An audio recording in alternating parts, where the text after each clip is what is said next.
Hello students, welcome to SRD high school classes. आज आम सप्तम श्रेणी विज्ञान बहिर नवम अध्याय जोटा कि जीवन पाई श्वासक्रिया प्राणी और उद्भिदर श्वसन तार अभ्यास कार्य करवा। तेबे डेरी न करी चलो स्टार्ट करवा। नंबर 1 रे कौन देला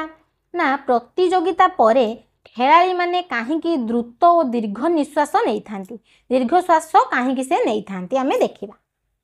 जड़े व्यक्ति जेते अधिक कार्य करे से सेथिपाई सेते अधिक शक्ति आवश्यक करे। आमे जानछंती जेते अधिक कार्य करिवो कार्य पई शक्ति आवश्यक सेते अधिक शक्ति आवश्यक होइथाय। एही शक्ति श्वसन द्वारा खाद्यर विघटन रो मिलिथाय। तेणु प्रतियोगिता रे भाग नेबा परे खेलाड़ी माने दौड़िले बा अधिक शक्ति आवश्यक करुथिबा कार्य कले अधिक शक्ति पाइबा पई द्रुत निश्वास बा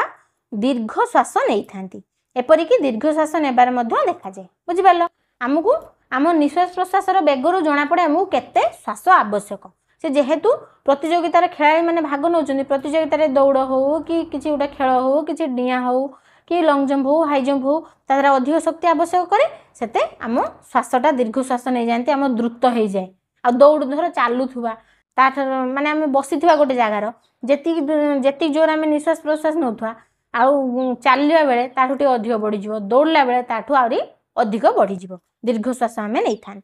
बुझिपार एबे देखिबा नंबर 2 रे कौन देला वायु और अवायु श्वसन मध्य थिबा समानता और असमानता गुड़िक लेख। ता भितर समानता बा सामंजस्य कौन अच्छी पार्थक्य कौन अच्छी देखिबा। वायु आउ अवायु श्वसन समानता कौन देला उभय वायु और अवायु श्वसन रे जीव खाद्यर शक्ति पाई थाए। खाद्यर शक्ति पाइले ही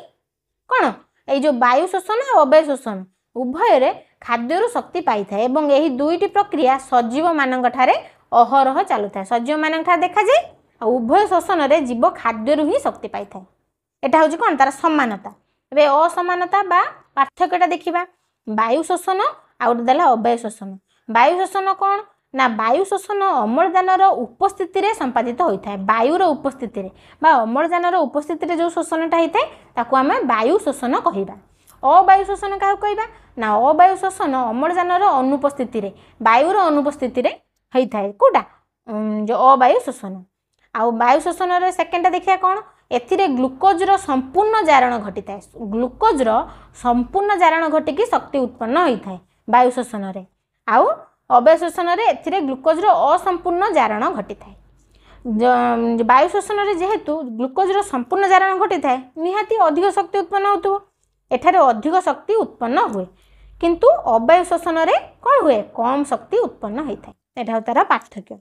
एबे देखिबा नंबर 3 रे कौन देला नंबर 3 रे देला जेतेबेले धूलिकणापूर्ण वायु प्रश्वास रे नेउ सेतेबेले आमे काहेकि छिंकी थाउ। जेतेबेले धूलिकणापूर्ण वायु प्रश्वास रे आम शरीर मध्य को जाए आम नाकपुड़ा रे सूक्ष्म केश द्वारा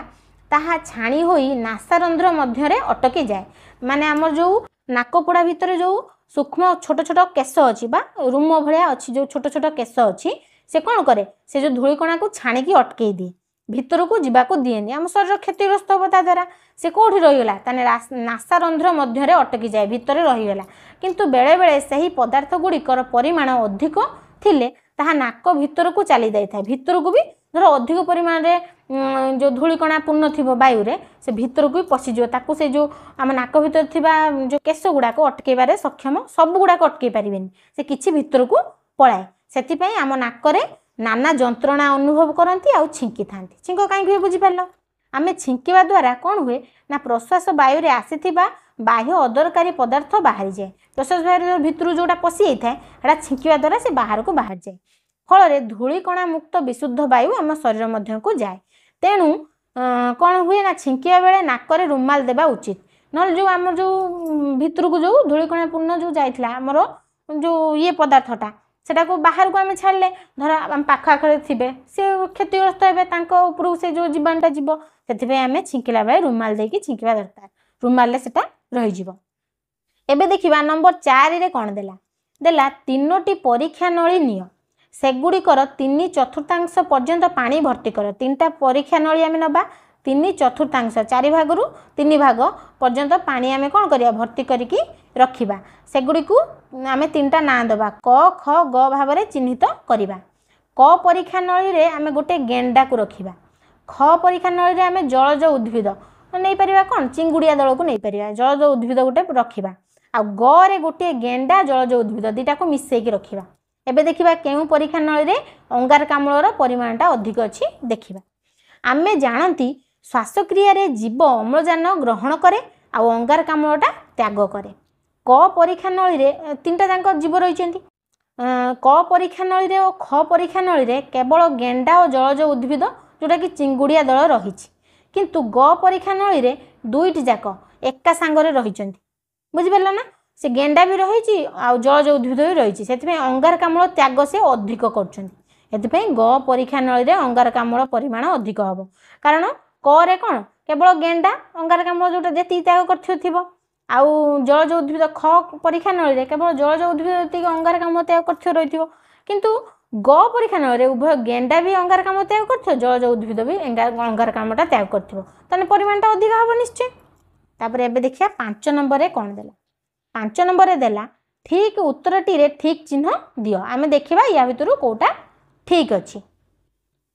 जोटा ठीक थिबो ताको आमे ठीक चिन्ह दबा 5 नंबर क रे कौन देला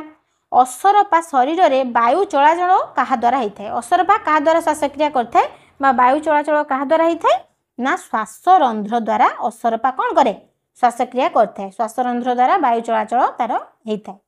एबे देखिबा ख रे कौन देला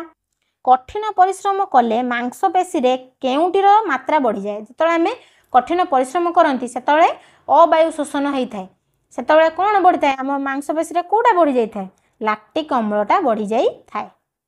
सेतिबे हमर गोड़ आंठू जो व्यथा करि थाए तापर गरे देला एक सुस्थ वयस्क व्यक्तिर विश्राम नेबा बेले मिनिट प्रति निश्वास प्रश्वास हार केते जेतले से विश्राम नउथबो नॉर्मली तार केते हार निश्वास प्रश्वास 15 रु 18 थर 18 हूँ निश्वास प्रश्वास हार घरे कौन देला देखिबा निश्वास बेलके जिते आम निश्वास नहीं था पंजरा हाड़टा किपरि फुली थाए किपरि फुली थाए तल पटकू कौन करे फुली थाए तल पटकू फुली थाए है एबे देखिबा कौन ना 6 नंबर रे कौन देला 6 नंबर रे देला क स्तंभर शब्द सह ख स्तंभर उपयुक्त शब्द मिला क स्तंभर ख स्तंभ आम मिलन करिबा देला ईस्ट ईस्टा कौन ईस्टा कौन करे सुरासार प्रस्तुत करे सेमती मध्य छदा होची आम बक्ष गहर रे थाए बक्ष गहर रही थाए मध्य छदा चर्मटा होची चर्म द्वारा श्वासक्रिया करे किए ना जिया चर्म द्वारा श्वासक्रिया करे पत्र रे का द्वारा पत्र थिबा स्तोम कौन करे स्तोम द्वारा श्वासक्रिया करे किए गच्छ आ माछ का द्वारा श्वासक्रिया करे ना गाली द्वारा सेमती बेंग का द्वारा उभय फुसफुस आ चर्म द्वारा पढ़ी एटा होची क स्तंभ ख स्तंभर मिलन तापर 7 नंबर रे कौन देला देखिबा 7 नंबर देला उक्ति ठीक थिले ठीक चिन्ह आ भूल थिले भूल चिन्ह तब क रे कौन देला कठिन परिश्रम समय रे जने लोकर निश्वास प्रश्वास हार कमी जाए जेतेबेले कठिन परिश्रम करे तार निश्वास प्रश्वास हार कमी जाए एटा तो संपूर्ण भूल आम जानते कठिन परिश्रम बेले बा चलला बेले दौड़ला बेले परिश्रम कला बेले तार निश्वास प्रश्वास हार बढ़ी जाई थाए एटा देला कमी थाए ताने भूल अछि खरे कौन देला बेंग फुसफुस और चर्म उभय द्वारा श्वासक्रिया करथांती एटा पूरा ठीक अछि कारण बेंग उभयचर प्राणी से तले बाहर थाए तल भाग थाए से फुसफुस द्वारा और जल भाग थिले चर्म द्वारा श्वासक्रिया करथाए आ गरे कौन देला उद्भिदर चेर रे स्तोम थाए चेर रे थाए ना कोड थाए स्तोम ना पत्र रे स्तोम थाए एटा तो भूल अछि आ घरे कौन देला शोषण पई माछर फुसफुस अछि शोषण पई माछ का द्वारा शोषण करथाए गाली द्वारा करथाए एठी देला फुसफुस द्वारा करथाए एटा भूल अछि तार प्रश्वास बेले बक्ष गहर फुली जाई थाए हम जानछंती प्रश्वास बेले कोन होय बक्ष गहरटा फुली जाई थाए एटा ठीक अछि ताल ठीक केवल ख आउ उ अछि ठीक आ सब भूल अछि तो पिला माने एहा तिला कोन ना आमे जीवन पई श्वासक्रिया बा प्राणी और उद्भिदर शोषण विषय रे अभ्यास कार्य कले नवम अध्याय रे अभ्यास कार्य कले नेक्स्ट क्लास को आमे कोन करबा दशम अध्याय करबा तते पर्यंत तुम माने मन दे पाठ पढुथुबो जहाँ भी सब डाउट्स रोची तुम टीचर को पचारि पारिबो नहले कमेंट माध्यम रे मते पचारि पारिबो निश्चय तुम मानकर डाउट क्लियर करिवि नेक्स्ट क्लास रे आमे कोन दशम अध्याय पढिबा सेते पर्यंत रहिली जय जगन्नाथ।